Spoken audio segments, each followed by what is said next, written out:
Hello my dear student, आप सभी कैसे हैं। तो स्टूडेंट, आज की वीडियो हम लोग डिस्कस करने वाले हैं कि आपको जैसे आपके साथ भी ऐसा होता होगा कि बोर्ड भी है और आपको एंट्रेंस भी साथ में प्रिपेयर करना है, तो कैसे टाइम मैनेजमेंट करें एंड कैसे कौन से चैप्टर कितने कैसे पढ़ें जिससे आपका बोर्ड का एग्ज़ाम एंड आपका जो एंट्रेंस एग्ज़ाम है वो दोनों ही अच्छे से क्रैक हो पाए। तो समय भी काफ़ी कम है।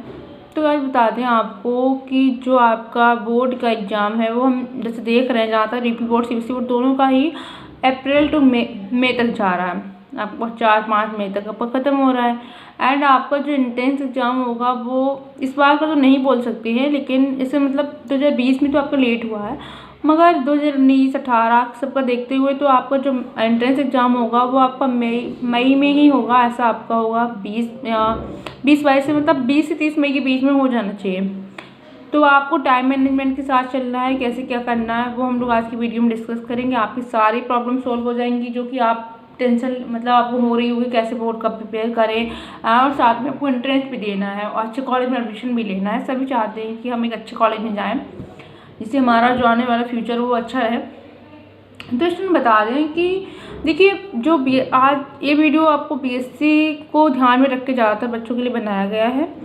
तो देखिए स्टूडेंट, आपको बता दें कि आप क्या करना है आपको कि देखिए, पहले तो मैं आपको बता दूं कि जो आपका एंट्रेंस एग्ज़ाम होता है और किसी भी यूनिवर्सिटी का दें आप, चाहे BHU का देते हैं, AU का देते हैं, आप किसी भी यूनिवर्सिटी का देते हैं, तो उसमें आपका जो सिलेबस आता है तो उसमें आपका जो केमिस्ट्री, जो स्टूडेंट बायो के हैं तो उनमें bio chemistry and physics, and अगर जो मैथ्स के हैं उनके लिए बायो केमिस्ट्री एंड मैथ्स आता है, ठीक है। तो यहाँ पे आपका ये रहता है कि आप एक चीज़ ध्यान में रखिए कि आपका 11th एंड 12th दोनों क्लास का सिलेबस से ही, दोनों क्लास के सिलेबस से आपका जो एंट्रेंस एग्जाम का पेपर बनता है वो दोनों क्लास के सिलेबस से बनता है, ठीक है।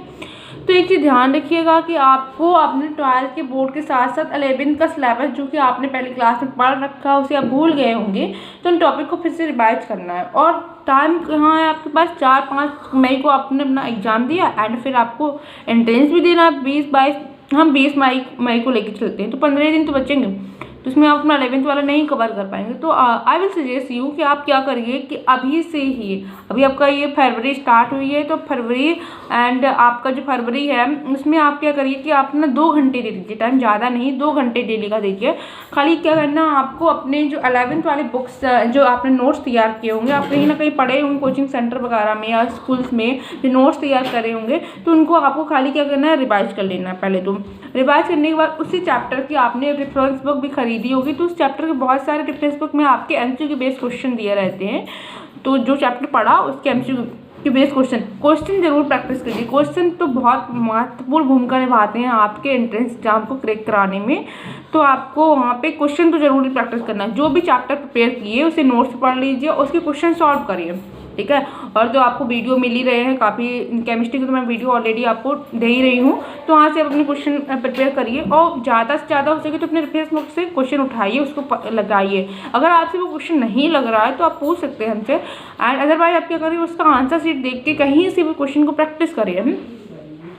तो जो चैप्टर से 11th का आपने दे दिया, तो 11th का चैप्टर आज हमने एक चैप्टर प्रिपेयर करा, उसका क्वेश्चन लगा लीजिए तुरंत। और इसी तरह आप क्या करें, अगर फरवरी और मार्च तक अगर आप 2 घंटे 11th वाले को देते हैं, 11th क्लास वाले को, क्या है 11th में तो हमको रिवाइज ही तो करना है, कौन सा ऐसा तो है नहीं कि हमको दोबारा सिलेबस प्रिपेयर करना है, दोबारा से पढ़ना है, खाली हमको 11th वाला रिवाइज करना है और देन उसकी क्वेश्चन प्रैक्टिस करने हैं, ठीक है। और रही बात 12th का, तो 12th का जो बोर्ड का एग्ज़ाम देने वाले हैं आप लोग, तो उसमें ये ध्यान रखिए कि जैसे बोर्ड के एग्ज़ाम दे रहे हैं तो बोर्ड के एग्ज़ाम के साथ साथ एक अपने दिमाग में ये रखिए कि हमको एंट्रेंस भी देना है, तो उसको क्या कॉन्सेप्ट के साथ पढ़िए। कोई भी टॉपिक को पढ़िए तो उसे कॉन्सेप्ट के साथ पढ़ना है। तो आपको देखिए, थ्योरी पढ़ते हैं, थ्योरी के बाद MCQ बेस्ड क्वेश्चन जरूर लगाइए। उससे क्या होता है कि हमको पता चलता है कि जो हमारी थ्योरी है, जो हमारी थ्योरी वो मतलब करेक्ट हम पढ़ रहे हैं कि नहीं। अगर आपसे क्वेश्चन सॉल्व हो रहे हैं तो ठीक है कि हमारी थ्योरी जो हमने पढ़ी है वो ठीक है, क्वेश्चन सॉल्व होने ही चाहिए।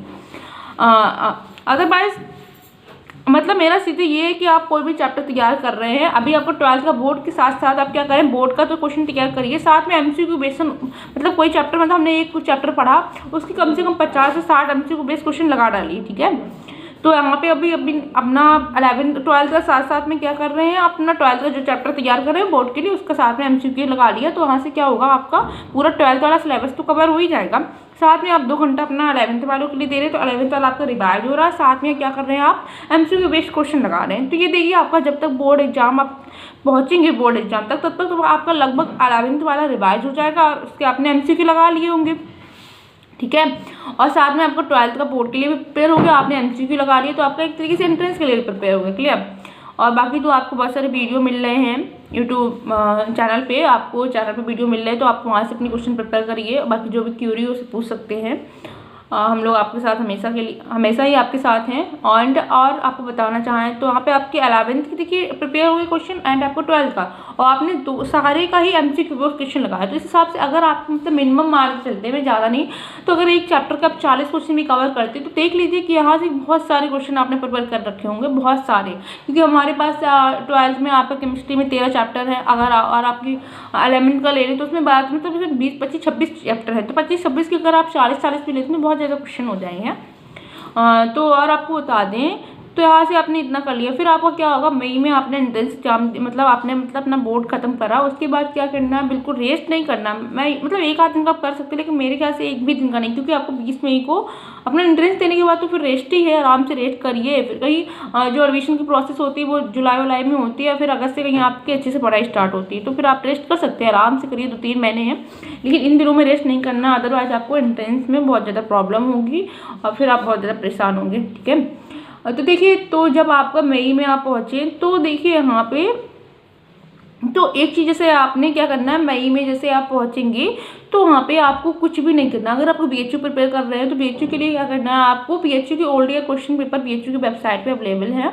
तो वहाँ से देखिए, मैं आपको सजेस्ट करूँगी कि आप कम से कम 2021 का देने वाले हैं, तो 2015 तो कम से कम, जैसे ज़्यादा सॉल्व कर सकते हैं तो सही है, 15, 16, 17, 18, 19 एंड 20 आपको 5-6 साल का पेपर एक तो वो लोग कहते हैं कि PDF डाउनलोड कर लो। PDF से मेरे ख्याल से PDF डाउनलोड करने से क्या होता है, बहुत ज़्यादा कन्फ्यूजन हो जाता है, इतने हम लोग नहीं कर पाते अच्छे से।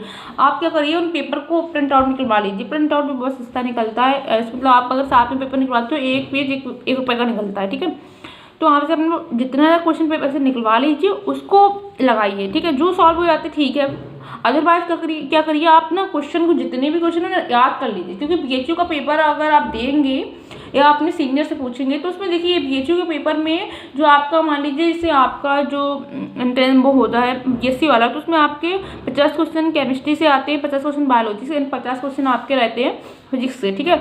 तो कम से कम 150 क्वेश्चन में से मान लीजिए आपके कम से कम 30 से 40 क्वेश्चन ऐसे होते हैं इसमें जो कि रिवाइज होते हैं, बार बार BHU के पेपर से ही रिवाइज होते हैं, और वो भी डिक्टो क्वेश्चन, मतलब कोई भी नंबरिंग भी चेंज नहीं होती, सेम क्वेश्चन वही रहते हैं। तो देखिए, पेपर आपको मस्ट है। अगर आपको एंट्रेंस में अच्छे से करना है तो पेपर तो आपको, भले आपको सॉल्व नहीं हो रहे हैं तो आप उनको याद करके चले जाइए, मगर पेपर आपको याद मतलब लगाना ही है, तभी आपको एंट्रेंस में एक तो आपको पता लग जाएगा कि कौन से टॉपिक इंपॉर्टेंट है, हाँ, और कौन से कैसे करना है, और एक तो हाँ, और दूसरा आपको पेपर तो याद करके ही जाना है, इस मोस्ट इम्पॉर्टेंट थिंग, ठीक है। और तो आपको बाद में क्या करना है, बाद में मेरे ख्याल से ज़्यादा टाइम नहीं बचेगा, तो आप चाहेंगे तो एक बार अपना क्विक रिवीजन कर सकते हैं अपने चैप्टर्स का। मतलब जल्दी खाली अपना फॉर्मूला वगैरह से फिजिक्स के फॉर्मूले देख लिए, मैथ्स के फॉर्मूले देख लिए, एंड आपको केमिस्ट्री में जैसे मोड ऑर्डर कैसे निकालते हैं, इसके छोटे छोटे फॉर्मूले होते हैं ना, जल्दी से देख लीजिए।